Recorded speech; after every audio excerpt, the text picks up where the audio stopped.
바꿔줘서 법과 정치. 원래 이 과목을 공부하기 전에 이해를 돕기 위해서 이 고등학교 교과 과정이 선택 과목이 처음에는 11과목이었어요. 지금 이제 9과목으로 이제 바뀌었는데, 그러니까 11과목이 9과목으로 바뀌는 과정에서 옛날에 이런 과목이 있어서요. 법과 사회라는 과목이 있었고요. 그 다음에 정치라는 과목이 있었어요. 이 두 개가 합쳐졌습니다. 그래서 법과 정치 과목이 이렇게 됐어요. 근데 우리 책 보면 법과 정치 해가지고 제일 첫 번째가 민주정치와 법, 그 다음에 민주정치 과정, 정치가 먼저 나오죠? 네. 그래서 이게 순서가 정치가 먼저 나왔기 때문에 이걸 또 바꿨어요. 명칭을. 정치와 법. 지금 고등학교 교과서는 정치와 법 이렇게 됐습니다. 그러니까 여러분이 학교 다닐 때는 법과 사회와 정치를 나눠서 공부했을 수도 있고 아니면 법과 정치 이렇게 공부했을 수도 있어요. 근데 내용은 이 법과 정치하고 정치와 법은 내용이 다 똑같아요.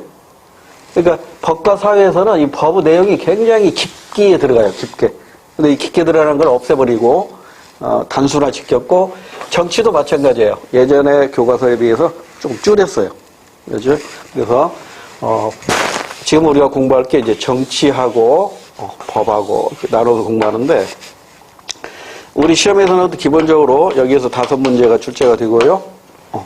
법에서도 5문제가 출제가 됩니다. 만점 작전으로 가야 됩니다. 다 맞아야 돼요. 법과 정치에서. 그래서 정치에서 우리 그 수능에서는 20문제가 나오지만 우리는 5문제 나온단 말이에요. 그러니까 수능에서 자주 출제되는 문제들 여기에서 출제가 된단 말이에요.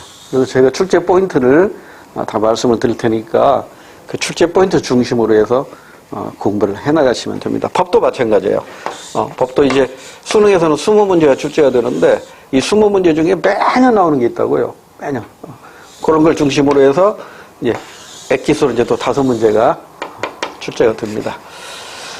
자, 그러면 오늘은 이제 정치와 법인데 정치편부터 공부를 하게 됩니다. 우리 교재 페이지를 보시면 민주정치와 법 이렇게 되어 있죠.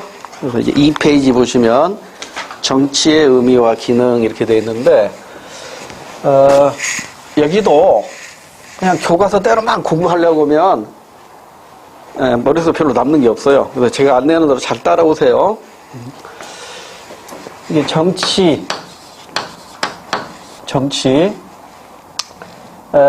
우리 책에 보면은 지금 뭐 정치의 의미 해가지고 넓은 의미, 좁은 의미, 뭐 관점 이런 게 나와 있잖아요. 이런 건 별로 그렇게 어려운 내용이 아니에요. 그래서 그걸 설명하기 전에 이 정치라는 게 사상으로 등장한 게 동양에도 있고 서양에도 있다고요.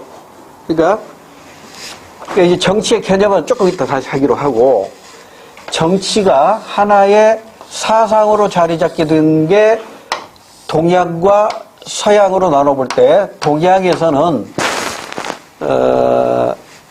우리 정치의 아버지, 정치학의 아버지 하면은 공자나 맹자를 듭니다. 서양의 정치학의 아버지 하면 아리스토텔레스를 듭니다.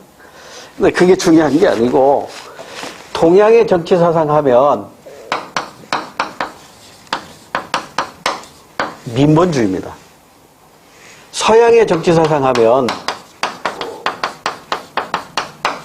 민주주의입니다. 그러면 우리가 이 정치 과목에서 정치 사상으로서 공부하는 건 민본주의일까요? 민주주의일까요? 민주주의입니다.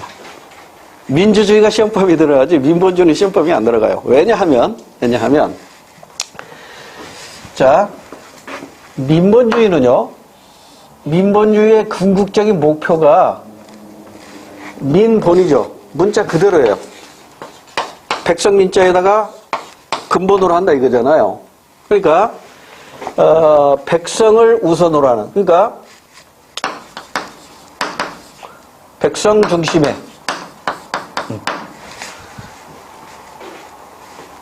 정치가 이루어지는데, 그러면 백성 중심의 정치가 이루어지기 위해서 백성들의 생활을 편안하기 위해서 이때는 군주의 역할이 필요해요. 군주의 역할. 그래서 이 군주의 역할을 공자나 맹자는 덕으로 봤어요. 덕으로 다스려야 된다. 덕치. 그 다음에 이 순자 아시죠? 순자. 성각설을 제시했던, 순자는 예치를 강조해요. 예치. 그 다음에 이제 순자의 제자의 한비자가 있어요. 한비자는 법치를 강조해요. 그러니까 여기서 말하는 법치는요, 서양에서 말하는 법치하고는 다릅니다. 이거 도덕이나 예로 다스릴 게 아니라 형벌로 다스려야 된다는 거예요. 형벌로. 그러니까 덕치건 예치건 법치건 이 중심은 누구다? 군주라고요. 군주. 그러니까 백성을 위한 중심 아니고 좀 백성을 위한 정치를 위해서 군주의 역할을 강조한다고요. 그러니까 여기에서는 법이라든가 제도가 만들어지지가 않아요. 그런데 민주주의는 역시 백성을 위한 정치죠. 백성을 위한 정치 같아요. 그래서 뭐 인간 존중, 실현 이렇게 얘기할 수 있잖아요. 인간 존중의 실현. 그래서 여기에서는 군주의 역할이 필요 없어요. 군주의 역할이 필요한 게 아니에요. 그럼 뭐가 필요해요? 이를 위한 법과 제도가 등장하는 거예요. 그래서 우리가 이걸 공부하고 이걸 공부하는 거예요. 민주주의의 법에 대해서 공부하고 민주주의의 제도에서 공부하는 건데, 민주주의 이제 법에 대해서는 우리가 이제 다음에 다시 자세히 공부하겠지만, 법은 이렇게 간단하게 정리할 수가 있어요. 여기 국가가 있고요. 여기 개인이 있어요. 이 그림은 수능에서 시험 문제로 나왔던 그림이에요. 그래서 공부거리로 좋기 때문에 여러분에게 소개를 합니다.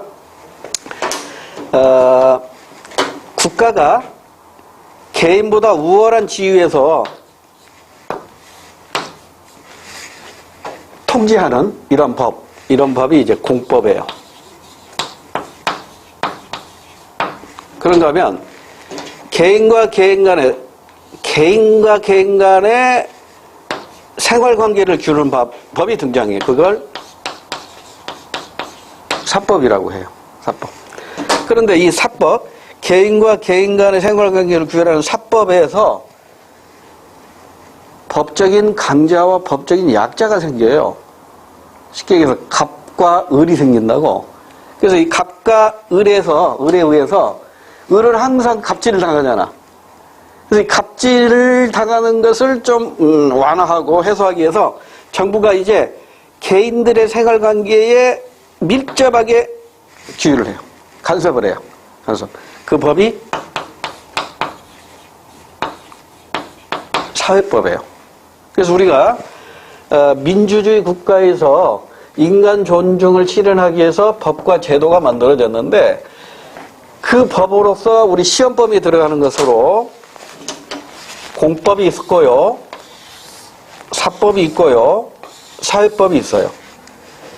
그래서 이제 이 공법으로 우리가 공부해야 할 게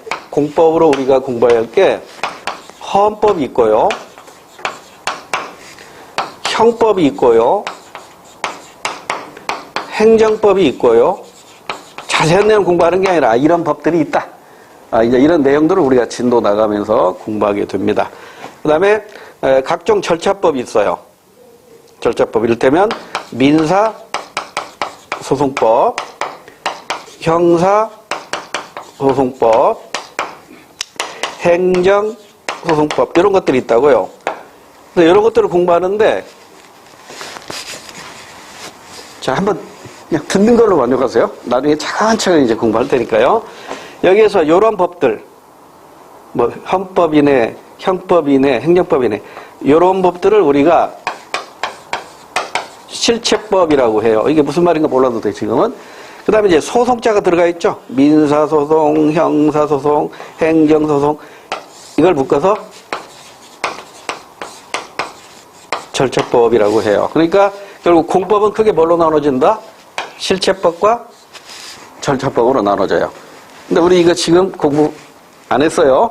우리 법편에 가서 법 공부할 때 자세히 공부하게 됩니다. 그 다음에 이제 사법에서 공부하는 게 우리 시험법이 들어가는 게 바로 민법이 있어요. 민법. 그 다음에 이제 요즘 좀 논란이 되고 있는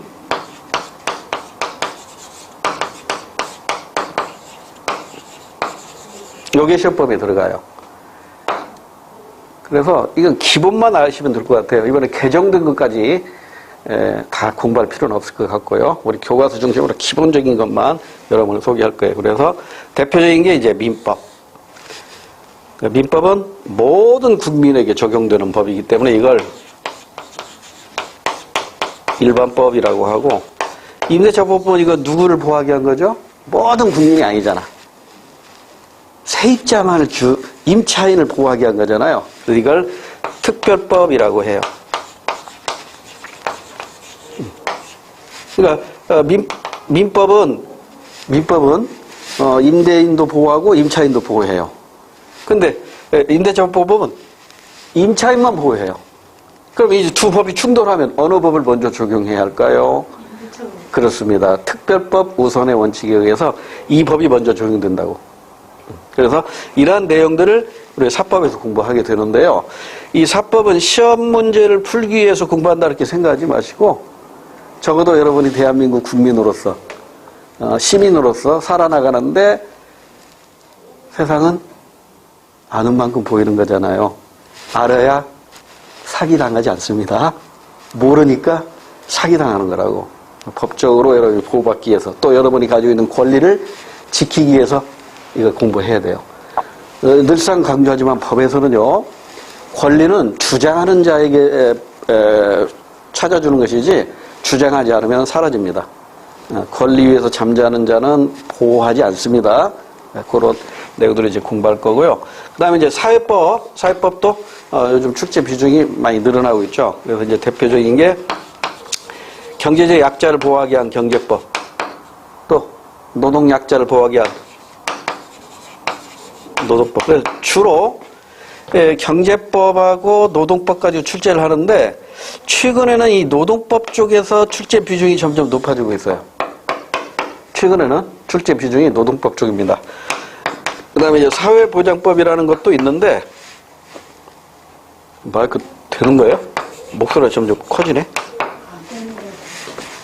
안 되려나? 이건 돼요?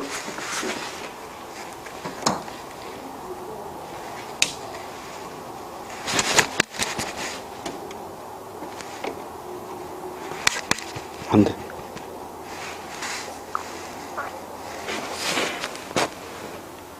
어떻게 해야 되나? 이런 걸로는 더 잘 나오는 것 같아요. 이거 말고 여기 이렇게 쓰는 같은 거 하나 있거든요. 그렇군요. 아, 이걸 안 켰다, 내가. 이걸 안 켰네. 아이, 바보야, 나.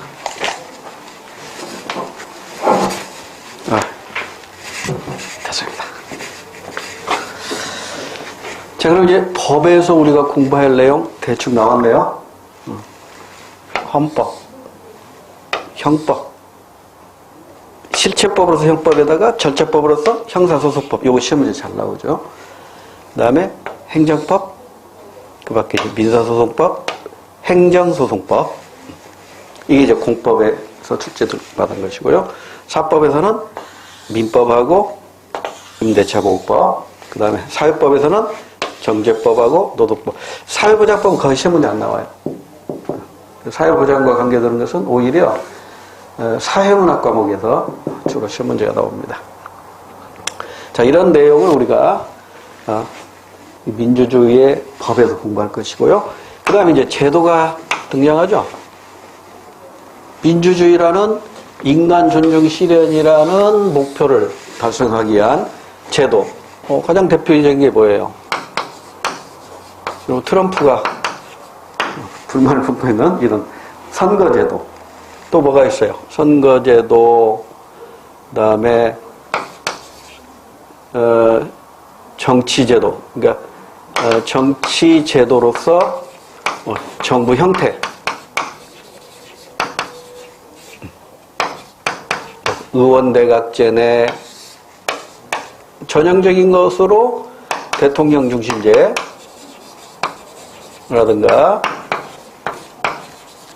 의원 내각제라든가 이런 것들 공부해야 되고 또 뭐가 있을까요? 선거제도, 정치제도, 또 권력분립주의가 있죠? 권력분립. 이권분립, 성권분립 있잖아요. 로크가 주장한 이권분립이었고 몽테스키에서 확립된 게 상권분립이었고 그 다음에 의회제도. 단원제냐 양원제냐. 우리나라는 단원제죠. 미국이나 영국은 상하 양원제잖아요. 그 다음에 또 정당제도. 정당제도, 복수정당제와 일당제가 있잖아요.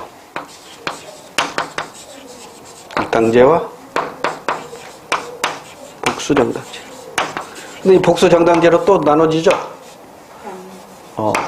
양당제와 다당제로 나눠지잖아요. 이제 이런 것들이 우리가 진도 나가면서 공부해야 할 내용입니다. 그 밖에 이제, 국민의 기본권, 국민의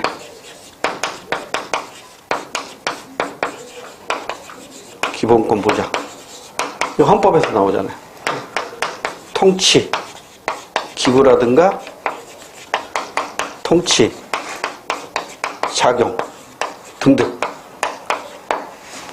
이러한 제도들을 이제 공부해 나간단 말이에요. 그러니까 여기에서 5문제, 이쪽에서 5문제. 그래서 우리가 정치를 공부할 때 제일 먼저 알아야 할 것은 정치 사상으로서 동양의 민본주의 사상과 서양의 민주주의 사상이 있다. 공통점은 인간 존중이죠. 백성 존중이죠.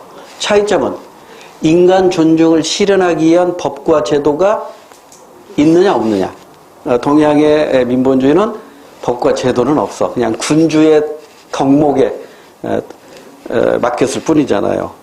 그런데 서양에서는 인간 존중을 실현하기 위한 어떤 제도, 그 다음에 법, 이런 걸 만들어서 인간 존중을 실현하고자 하는 것이죠. 그래서 인간 존중이라는 민주주의의 궁극적인 목표를 실현하기 위한 법에는 어떤 것들이 있고, 그 다음에 제도에는 어떤 것들이 있는가, 이런 것들을 지금부터 하나씩 공부해 나가게 되는 겁니다. 자, 그럼 이제 우리 교재로 가도 되겠죠.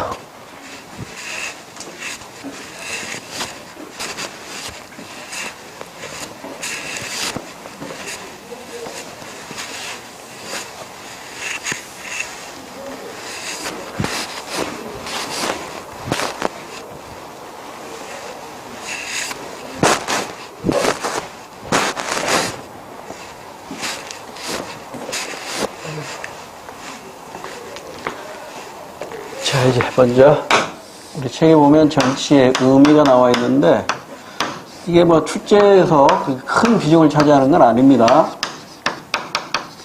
전통적 의미가 있고요. 현대적 의미가 있어요. 전통적 의미는 이거죠. 쉽게 얘기하면 국민의 눈에서 흐르는 눈물을 닦아주는 거. 이게 정치예요. 조금 유식하게 해볼까요? 국민의 눈에서 흐르는 눈물을 닦아주는 거. 이게 정치인데, 그럼 이걸 이렇게 표현할 수 있겠죠? 이해 대립이나 갈등을 해소하기 위하여 정치 권력을 획득하고 유지하며 이걸 행사하는 활동 이렇게 얘기합니다. 이게 전통적 의미의 정치예요. 그래서 여기서 우리는 이해 대립과 갈등, 이해 대립을 이해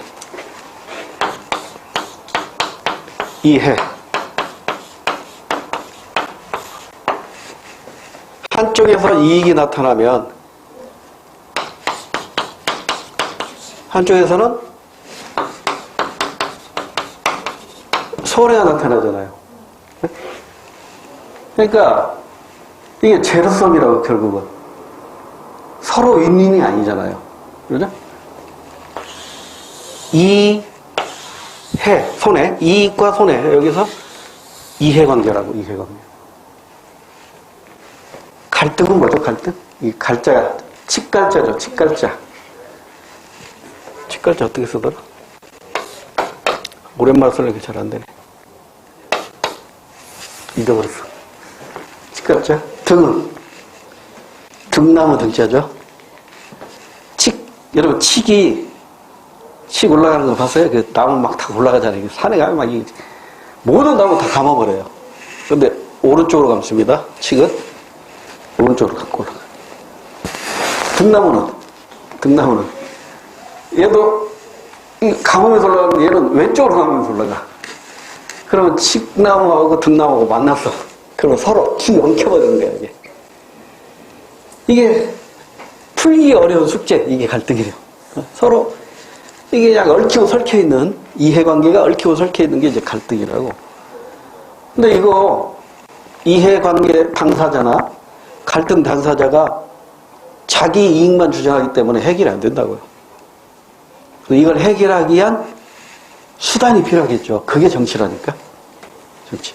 그래서 여기서 이해라든가 갈등이 자체가 바로 정치는 양면성을 가지고 있어요. 정치의 선택이 양면성이 있다고. 한쪽에서 이익이 나타나면 한쪽에서는 손해가 나타나요.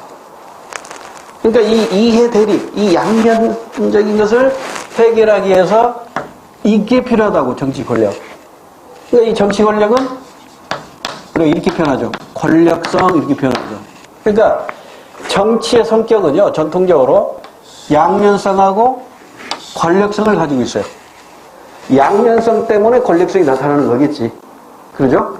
정치의 성격은 양면성과 권력성을 가지고 있는데, 그런데요, 이 정치 권력은요, 정당해야 됩니다. 쉽게 얘기해서 아까, 이게 이해대립이나 갈등이 이게 바로 국민이 눈물을 흘리는 거잖아요. 국민이 눈물을 흘릴 때 손수건으로 닦아줘야 된다고. 그걸 해결해줘야 된다고. 근데 그 손수건이 행주가 되면 안 되잖아요. 걸레가 되면 안 되잖아요. 그러니까 여기에서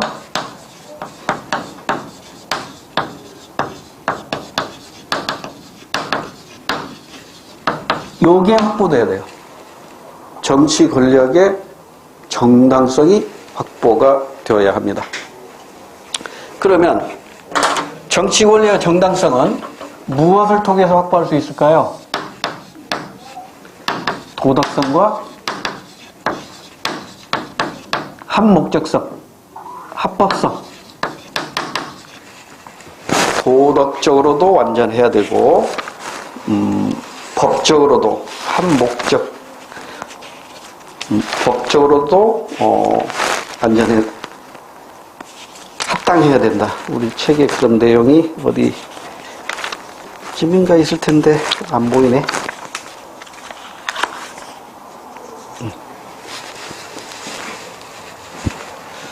자, 정치 권력의 정당성은 도덕성과 합법성이어야 된다. 그런데 이걸 한마디로 얘기하면 이 합법성이라는 게, 합법성이란 뭐예요? 법에 합치해야 된다 이거죠? 법에 합당해야 된다는 거잖아요. 그럼 법이라는 게 뭐죠? 국민이 동의해주고 지지해줘서 만들어진 게 법이잖아요. 그러니까 결국 국민의 동의와 지지에 의해서 정당성이 확보되는 거예요. 우리 군사정부 한번 생각해보세요. 우리나라에서 경험했던 박정희의 군사정권이나 전두환의 군사정권은 정당성을 확보하지 못했잖아요. 그렇기 때문에 정당한 정부가 아니죠. 그러나 이제 문민정부가 들어서면서 국민의 지지를 얻고 국민이 동의를 해줬기 때문에 정당한 정치 권력이 되는 것이죠. 그래서 이 정치 권력의 정당성이 확보되지 않았던 것이 이제 조금 뒤에 가서 법치주의 공부할 때 다시 나오겠지만 우리 유신헌법 같은 건 국민의 동의나 지지를 얻지 못했잖아요. 히틀러의 뭐 수권법 같은 것도 마찬가지고요. 그 다음에 이제, 그러니까 전통적 의미에서는 시험 문제 나올 만한 게 이거밖에 없어요. 오늘날에는 이제 현대적 의미, 이쪽에 이제 포인트가 있죠. 현대적 의미. 그래서 현대적 의미는 다양한 사람들의 주장이 우리 책에 나와 있는데, 이를테면 우리 책에 보면, 여기는 안 나와 있네. 정치가 무엇인가에 대해서 학자들마다 얘기하는 게 다 달라요. 그러나 세계적으로 학문적으로 정립된 정치가 뭐가 없어요.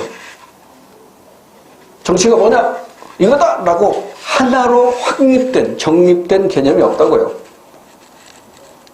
그래서 여러분도 얼마든지 정치는 이것이야! 라고 주장할 수 있어. 그런데 가장 권위 있는 주장을 하는 사람이 있어요. 그러니까 많은 학자들이 이 사람 말이 그나마 정치를 정확하게 얘기하고 있어. 그게 바로 영국의 데이비드 이스턴 교수가 얘기하는 요겁니다. 자, 현대적 의미는 영국의 이스턴 교수가 얘기한 현대적 의미는 정치란 사회적 희소가치를 권위적으로 배분하는 거다.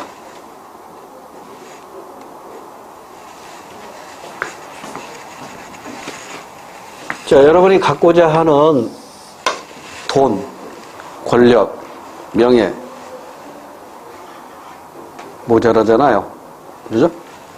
그래서 모자라기 때문에 불공평하게 분배할 수밖에 없다고요. 누구에게나 다 똑같이 줄 수가 없다고. 그래서 불공평하게 분배하다 보면 불만이 생기겠죠. 불공평하게 분배했음에도 불구하고 불만이 없도록 하는 게 바로 정치라는 거예요. 이해가 어렵나요? 이 대목에서 이해를 돕기 위해서 제 가정 얘기를 하나 할게요. 우리 집안 얘기를 하나 할게요. 제가 일남 3녀 중에 장남입니다. 제 밑으로 여동생이 셋이 있어요. 어린 시절에 어머니가 밥을 하고 나면 누룽지가 있잖아요. 네? 가마솥에다 밥을 해가지고 누룽지를 긁어 접시에 담아가지고 나한테 줘요. 야, 동생들이랑 나눠 먹어. 이렇게 줘요. 그리고 이게 누룽지가 크기가 이만하다고 가정합시다. 그럼 제가 이걸 어떻게 나누냐면 반절로 딱 잘라요. 이게 내 거. 오빠 거. 그 다음에 이걸 셋으로 쪼개요. 그래서 여동생 셋에게 나눠줘요. 처음에는 별로 불만이 없더라고요. 근데 얘가 첫째가 이제 학교를 들어갔어요. 국민학교? 요즘 초등학교를 들어갔어. 그러니까 학교 들어가다 이제 셈법을 공부한 거야. 그러더니 나한테 오빠는 왜 많이 먹고 우리는 조금 먹어? 이렇게 대드는 거야. 그래서 제가 우리 큰 바로 내 밑에 동생 눈을 불안해서 쳐다보면서 죽을래? 그 다음 다음을 다 해요. 그러니까 오빠가 그냥 강압적으로 너 죽을래? 그러니까 이제 힘이 없으니까 찍소리를 못하는 거지. 근데 이제 조금 지나니까 얘도 이제 학교 들어갔어. 근데 둘이 합동작전으로 나한테 덤비더라고. 그래서 또 그때도 얼굴에다가 막 험상궂은 표정을 하면서 죽을래? 조용해졌어요. 며칠간. 그러더니 얘들 셋이 짜가지고 이제 누구한테 갔냐면 우리 어머니한테 가요. 엄마한테 가가지고 이렇게 얘기하는 거예요. 엄마, 오빠가 자기 반절 많이 먹고 우리는 이렇게 조금씩 주니까 엄마가 공평하게 나눠주세요. 이렇게 엄마한테 간 거야. 그러니까 이제 우리 어머니가 고민을 하다가 어느 날 얘들아 다 모여. 오늘은 엄마가 누룽지 나눠줄 거야. 나는 이제 쫄았어요. 나의 호시절 다 지났구나. 내가 많이 먹던 시절 다 지났구나. 근데 어머니가 나눠주는데 나와 똑같은 방법으로 나눠줬어요. 반절을 딱 자르더니 이거 오빠 거. 왜냐면 오빠는 너네들보다 학년도 높고 학교에서 공부도 해야 되지만 이 체력장도 해야 돼서 힘이 붙인다. 그러니까 오빠가 잘 돼야 너네들도 잘 되는 거니까 일단 오빠 빌려주고 나중에 너네들에게 더 줄게 하면서 이해를 시키더라고요. 그러니까 그 다음부터는 내가 이렇게 나눠줘도 더 이상 반항이 없어요.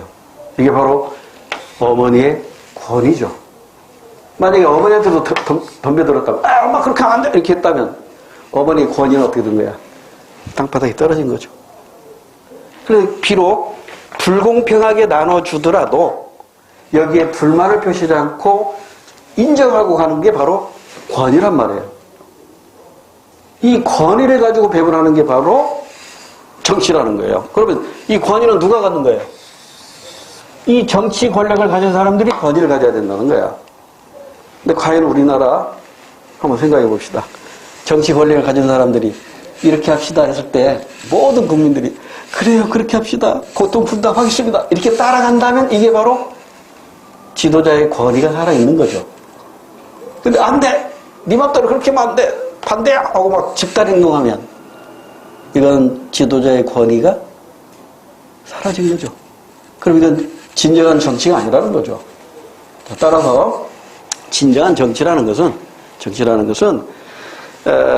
사회적 희소 가치가 부족하기 때문에 불공평하게 나눌 수밖에 없고 불공평하게 나누더라도 거기에 불만을 품지 않고 일단 따라가는 그러한 활동을 우리는 정치 활동이다. 이렇게 주장한 사람이 바로 영국의 데이비드 이스턴이라고요. 그러면 이렇게 권위를 갖기 위해서는 좀 어떻게 해야 되냐? 권위를 갖기 위해서는 일정한 과정을 거쳐야 된대요. 이런 과정이 없으면 권위가 없다는 거야. 그래서 이스턴 교수가 얘기하는 이 권위적 배분을 위한 정치 과정을 보면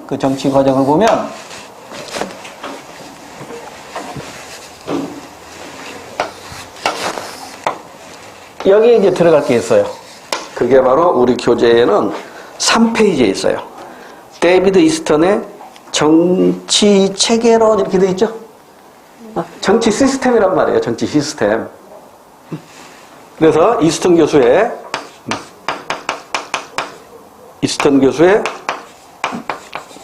정치 시스템. 어떤 시스템? 무엇을 위한 시스템? 권위적 배분을 위한 시스템이라고요. 불공평하게 나눠주더라도 불만이 없도록 하는 시스템. 그래서 여기서 중요한 건 이제 여기에 정책결정 기구가 존재해요. 거기 정책결정 기구 이렇게 되어 있죠?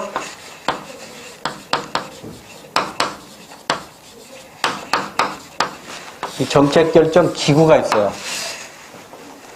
그래서 이 정책결정 기구는 공식적 정책결정 기구를 말합니다. 공식적 기구를 말해요. 그리고 공식적 기구에는 어떤 것들이 있죠? 헌법상 기구입니다. 여기서 말하는 공식적 기구란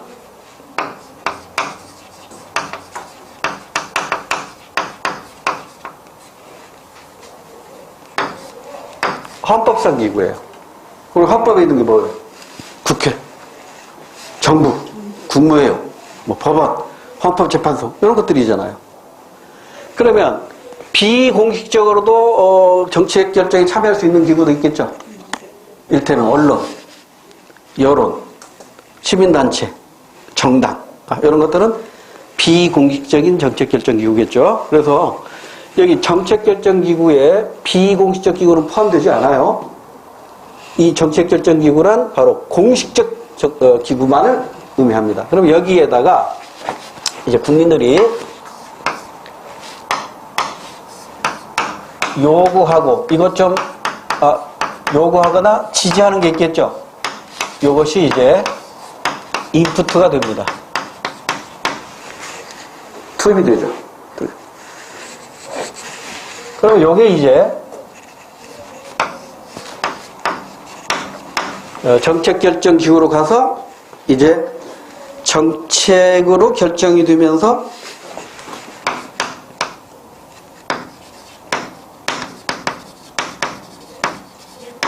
이제 실행으로 옮겨지는 거겠죠. 이게 바로 아웃풋이죠. 산출이죠. 그래서 국민들의 요구와 국민들이 지지하는 것이 정책결정기구를 통해서 결정이 되고 이게 실행되는 법과 제도로 산출이 된단 말이에요. 법과 제도로 산출하는 거죠. 그럼 이 산출된 것이 이제 실행해보니까 이거 좋네? 그러면 확대 실시하면 될 것이고 이거 안 좋네? 그러면 고치거나 없애야겠죠. 이걸 우리는 피드백이라고 하죠. 피드백, 환류. 이 피드백, 환류 작용에서 가장 큰 영향을 주는 건 역시 여론이겠죠. 그 여론을 또 언론을 통해서 표출이 되니까 여론이나 언론 등에 의해서 이게 좋으면 확대 실시, 안 좋으면 축소 또는 없애야 되는 것이죠. 그래서 가장 가까운 이해하기 쉬운 사례를 제가 하나 말씀을 드리면 예전에 여러분들 아시다시피 쓰레기를 버릴 때 오물세라는 걸 냈어요. 지금은 이제 없어졌죠. 오물세라는 걸 냈다고. 그러니까 이 오물세라는 건 뭐냐면 가정마다 매달 5,000원 내면 쓰레기를 대문 앞에다 갖다 놓으면 쓰레기 수거하는 사람들이 와서 수거해 가요. 그러니까 이것은 쓰레기를 많이 버리건 조금 버리건 안 버리건 상관없어. 그냥 1가구당 5,000원씩 오물세만 내면 되는 거예요. 이걸 우리는 종가제라고 그래요. 종가제. 그러다 보니까 사람들이 책임감이 없어. 내가 5,000원 냈으니까 쓰레기 맘껏 버리는 거야. 우리가 경제에서 공부했듯이 의부효과 공부했었죠? 의부효과. 그래서 시장에다 맡기면 필요한 것은 과소, 필요 없는 건 과잉이 된단 말이야. 그러니까 이 쓰레기도 이게 비재화잖아요. 그러니까 시장에다 맡겨놓으니까 그냥 과잉이 되는 거야. 쓰레기가 넘쳐나는 거예요. 그래서 이제 좀 말씀이 있었는데 그 과정 얘기가 너무 길어지니까. 그래서 여기서 이제 서울시에서 이렇게 할 게 아니라 그러면 쓰레기 버리는 양에 따라서 부담하는 경제력을 다르게 하자. 그래서 이제 쓰레기 봉투를 만들기 시작했어요. 서울시에서. 그래서 쓰레기 봉투 크기에 따라서 쓰레기를 많이 담아서 내면 그 큰 비용을 지출해야 되고 조그만 쓰레기 봉투는 싸게 이렇게 하니까 쓰레기가 현저히 줄어드는 거야. 현저히 줄어드는 거야. 그래서 서울시에서 시행했던 요 종가제에서 종량제로 바뀌고 난 것이 이제 다른 지방자치단체에서도 전부 도입했잖아요. 오늘 거의 모든 지자체에서 쓰레기 종가제가 아니라 쓰레기 종량제를 실시하고 있잖아요. 바로 이거잖아요. 국민들이 이거 종가제 하니까 쓰레기 대란이 발생한다. 이거 어떻게 해결할까? 정책 결정해가지고 그럼 쓰레기 종량제로 하자. 종량제 실시해보니까 좋네? 그러면 전국적으로 확대. 이런 식으로 하는 거라고요. 요즘은 단통법을 폐지하자는 주장이 또 나오겠대요. 단통법이 뭔지 아세요? 단말기 통신 유통에 관한 법인가 그럴 거예요. 그러니까 휴대전화 요 법을 만들어 가지고 거래를 투명하게 하자. 보종 같은 거 주고 그러잖아요. 근데 이게 암암리에 또 이루어지잖아. 그러니까 단통법을 실시했는데 이게 별로 효과가 없고 오히려 암암리도 다 이루어지니까 이거 차라리 없애버리자. 이런 또 주장이 나오잖아요. 그러니까 이래야만이 이런 과정, 이런 시스템을 거칠 때 권위적 기분이 일어난다는 거예요. 이게 바로 리스턴 교수가 얘기하는 정치의 의미고, 오늘날 많은 정치학자들이 이스턴 교수의 주장을 지지합니다. 그래서 우리 수능에서도 출제가 됐다면 주로 이 이스턴 교수 가지고 출제를 해요. 그렇게 알고 우리가 공부해 나가면 쉽대. 그럼 여기서 이제 하나 더. 군사정부라든가 권위적인 국가에서는요, 투입이 강조될까요? 산출이 강조될까요? 어느 게 강조될까요? 산출이겠죠? 그냥 강제적으로 팍팍 만들어가지고 실시! 해버리는 거잖아요. 국민의 요구나 지지는 안 매려도 없어요. 안중에 없어요. 그런데 민주주의 국가이고 자유로운 국가에서는 투입이 강조되겠죠. 그죠? 투입이 강조돼요. 그래서 옛날 봉건적이고 권위적이고 독재적인 국가에서는 산출을 중시했고, 오늘날 민주적이고 수평적이고 자유로운 국가에서는 투입을 강조합니다. 그래서 이걸 라스웰의 그 정치 문화와도 연결을 시키는데, 그 제일 밑에 보면 라스웰의 알몬드, 사람 이름이 중요한 건 아닙니다. 알몬드의 정치 문화 거기 보면 향리형, 신민형, 참여형 있죠? 자, 요거 저 뒤에 가서 다시 공부하는데 이걸 한번 연결시켜 볼게요. 거기 보면 정치 체계라고 돼 있죠? 정치 체계. 정치 체계라는 게 뭐예요? 이 시스템이라는 거잖아요. 이 시스템에 대한 인식을 말하는 거예요. 인식. 그러니까 정치 체계 그 위에다가 괄호 열고 이렇게 하나 쓰세요. 이건 인식을 말해요. 인식. 요걸 인식하고 있느냐 이거지. 그 다음에 투입과 산출을 묶으세요. 투입과 산출을 묶어가지고 그 위에다가 실천이라고 쓰세요. 실천. 그러니까 인식하고 실천의 문제라고요. 그럼 보세요. 가장 안정된 향미형이죠. 나중에 다시 공부합니다만, 향미형은요, 인식도 없고 실천도 안 해요. 그런데 그 다음에 이제 두 번째, 그러니까 향미형보다 좀 낫죠. 이게 이제 신민형인데, 신민형은 뭐냐면 이건 인식을 해요. 아, 이런 시스템 이거 좋아, 인식을 하는데 여기에 직접 참여를 하죠. 여기 실천을 참여라고 해도 돼요. 인식과 실천, 참여. 그래서 가장 이상적인 것이 바로 참여형인 거죠. 참여형은 인식도 가지고 있으면서 적극적으로 실천하면서 참여하잖아요. 자, 그래서 향미형에서는 투입과 산출에 무관심한다는 거예요. 신민형은 그러니까 투입에 대해서는 관심이 있는데 산출에 대해서는 좀 무관심해요. 참여형은 투입과 산출에 전부 관심을 가지고 있다. 이렇게 적용해도 됩니다. 아직 뭐 이게 이것도 언젠가 시험에서 한번 언급은 됐던 것 같아요. 그 정도로 연결을 시키면 됩니다. 그래서 2페이지하고 3페이지를 묶어서 좀 끝났네요. 여기서 한 문제 정도 출제가 됐었습니다. 이것도 될 수 있으니까 기억해 두시고요. 하나 빠뜨린 거 있다. 자, 그 다음에 정치의 의미를 했고, 그 다음에 정치를 보는 관점이죠. 이 관점도 가끔 나와요. 가끔 출제가 됩니다. 그래서 관점은 첫 번째는 이렇게 좁은 의미의 관점, 또는 협의라고도 하고, 협의의 관점, 또는 이론론적 관점, 이렇게 표현하고요. 두 번째는 넓은 의미의 관점, 광의의 관점, 또는 다원론적 관점, 이렇게도 표현해요. 그래서 정치를 좁게 보면, 단순하게 보면 이거 국가에 한정되어서 나타나는 현상으로 본다는 거죠.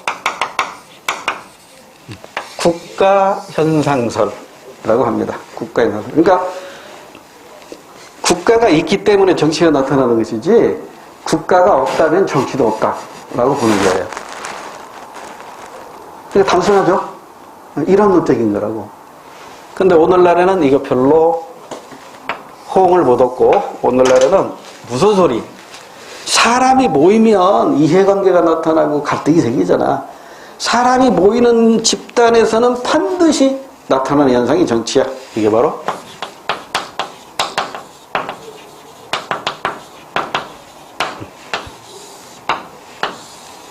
집단 현상설입니다. 그래서 각각의 장단점이 있겠죠? 우리 교재 잠깐 볼게요. 2페이지. 국가현상설 봅니다. 의미.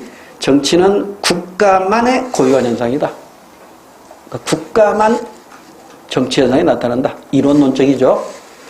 통치 기구를 중심으로 국가 권력과 관련된 일에 한정되고요. 국가가 물리적 강제력을 독점함으로써 그 행위가 효력을 갖게 되더라. 자, 여기에 대한 비판. 그럼 국가가 성립되기 이전의 정치 현상을 어떻게 설명할 수 있느냐? 설명 못하는 거잖아요. 국가가 성립되기 이전에도 이미 정치는 존재했었잖아요. 그 다음에 집단현상. 이게 오늘날 많은 사람들이 지지하고 있는 거죠. 정치는 권력관계가 존재하는 모든 집단, 그러니까 국가뿐만 아니라 심지어 친구 모임에서도 나타나는 현상이 정치다. 그래서 여러 집단에서 나타나는 갈등을 해결하는 행위가 정치고, 사회적 희소가치의 권위적 배분할 때 많이 들어봤죠? 이게 바로 이스턴 교수가 강조하는 거잖아요. 그럼 여기에 대한 비판. 일반 사회 집단과 구분되는 국가의 특성을 그런 거 어떻게 설명하냐? 그럼 친구 모임이나 국가나 다 같단 말이냐? 이러한 비판을 받게 되기도 합니다. 정치의 성격, 이거 시험 문제 나온 적은 없지만 아까 양면성과 권력성은 얘기했었죠. 비판도 정리해드렸고, 그다음 오른쪽 페이지에서는 이스턴 교수의 정치 체계론, 이게 시험 문제 몇 번 언급되었던 것이고요. 좀 뒤에 있다 기출문제 풀면 어떻게 문제로 만들어졌는가 알 수 있을 겁니다. 한 장을 넘기시면 정치의 기능 변화, 이거 읽어보면 되고, 그 다음에 정치의 기능, 이것도 별로 설명할 게 없어요. 고딕체만 읽어볼게요. 정치의 기능, 사회적 갈등 해결, 질서 유지, 시민 참여, 규범적, 그러니까 어기면 강제적으로 규제한다, 이런 뜻이죠. 규범적 성격을 가지고 있다. 그 다음에 오른쪽 페이지, 정치의 이중적 성격 무시해도 되고요. 홉스의 정치 기능, 지금은 무시해도 됩니다. 그 다음에 정치를 바라보는 관점, 아까 얘기했죠? 좁은 의미 국가현상, 넓은 의미 집단현상, 구분하면 되고요. 자, 문제 여러분 꼭 한번 풀어보시고요. 이따가 기출문제는 다시 한번 풀어볼게요. 자, 두 번째 절, 민주주의 원리와 유형. 자, 지금부터는 이제 민주주의가 나오네요. 우리 정치 사상은 동양의 민본주의와 서양의 민주주의가 있는데, 우리 시험 범위에 포함되는 것은 서양의 민주주의만 해당된다고 그랬어요. 자, 잠깐 쉬었다가 여기서부터 또 자세히 설명을 드릴게요.